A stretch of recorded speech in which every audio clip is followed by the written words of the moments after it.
Ingin mendapatkan kumpulan lengkap seputar Tanya Jawab bersama Buya Yahya? Dapatkan segera buku Buya Yahya Menjawab. Berisikan kumpulan tanya jawab seputar problematika umat yang dikemas secara jelas, lugas, dan ringkas.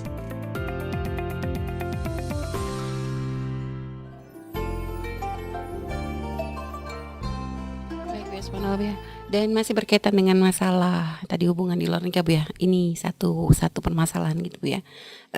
Gimana sikap seseorang gitu, Bu ya, jika melihat misalnya dia punya sahabat gitu, Bu ya, yang kadang perkumpulan yang biasanya berkumpul kayak acara reuni gitu ya, teman-teman yang mungkin dulu pernah satu kampus atau satu SMA begitu, Bu ya, yang ternyata memang ada di antara temannya itu yang mereka itu dulu gitu, Bu ya, dulu sebelum waktu masih di zaman SMA-nya tuh kayak mantan pacar gitu, Bu ya, sempat berpacaran, dan keduanya sekarang pun sudah menikah, sudah punya keluarga masing-masing. Hanya ternyata efek dari perkumpulan acara reuni itu, Bu ya, kan sering banget terjadi hal-hal seperti itu.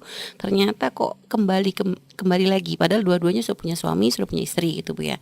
Dan ini si sahabat tuh sudah terus mengingatkan sebenarnya untuk mereka tidak melakukan hubungan, akan tetapi kadang nggak mau denger gitu, Bu ya, sampai derajat mohon maaf, Bu ya, sering sekali keduanya itu ditemukan mohon maaf berada dalam satu ruangan hanya berdua begitu, Bu ya, yang sebenarnya gitu, Bu ya, bahkan pernah mereka tuh ya ketika ini maksudnya kan negur gitu kan ya, mereka mengakui gitu akan kesalahan tersebut, dan bahkan tapi mengatakan ya tapi tetap mereka tuh kadang melakukan sholat berjamaah, tapi begitu, Bu ya, sholat pun tidak menjadi penghalang untuk melakukan satu kemaksiatan, sampai mereka sahabat-sahabatnya tuh mengingatkan kalau memang sudah tidak bisa ini suruh cerai dengan pasangannya, menikah aja, tapi tetap gak mau gitu tuh ya, tetap gak mau cerai, tetap dengan pasangannya, tapi mereka tetap menjalin hubungan yang seperti itu gitu, Bu ya. Nah, ini sikapnya sahabat yang kalau melihat hal-hal seperti itu tuh apa yang harus dilakukan gitu, Bu ya, supaya dia tidak terjerumus juga ke dalam dosa, tapi mereka sudah mencoba menghentikan gak bisa. Apakah memberitahu ke pasangan masing-masing supaya nanti cerai saja deh atau gimana, Bu ya?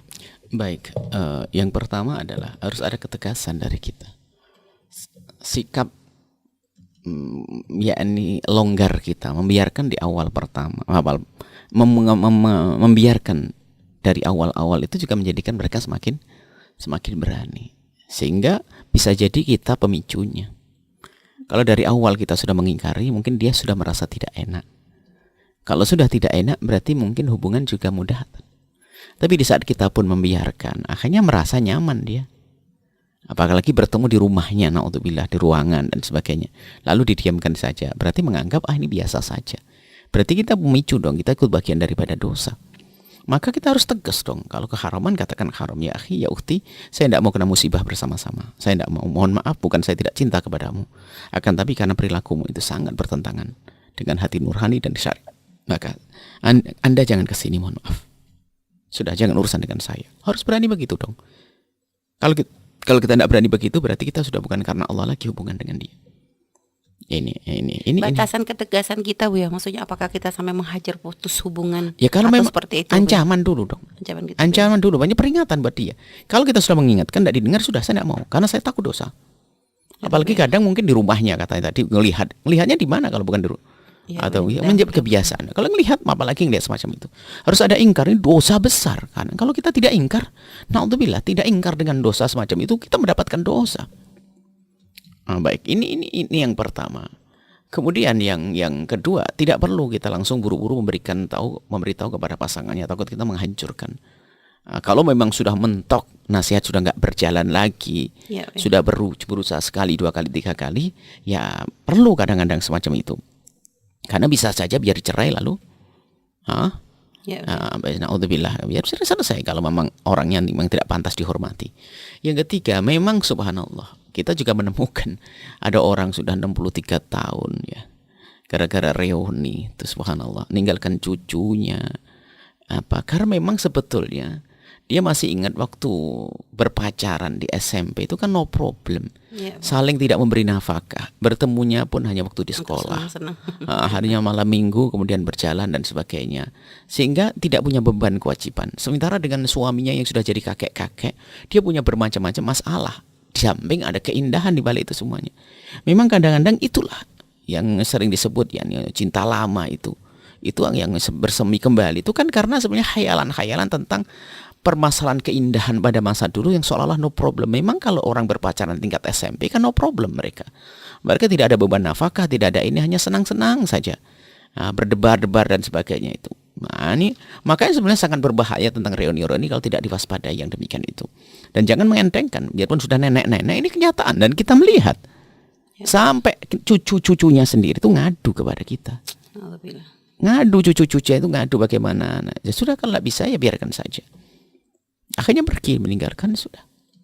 Wallah alam sekarang di mana. Akhirnya cuman katanya setelah itu menikah, ya nggak apa-apa.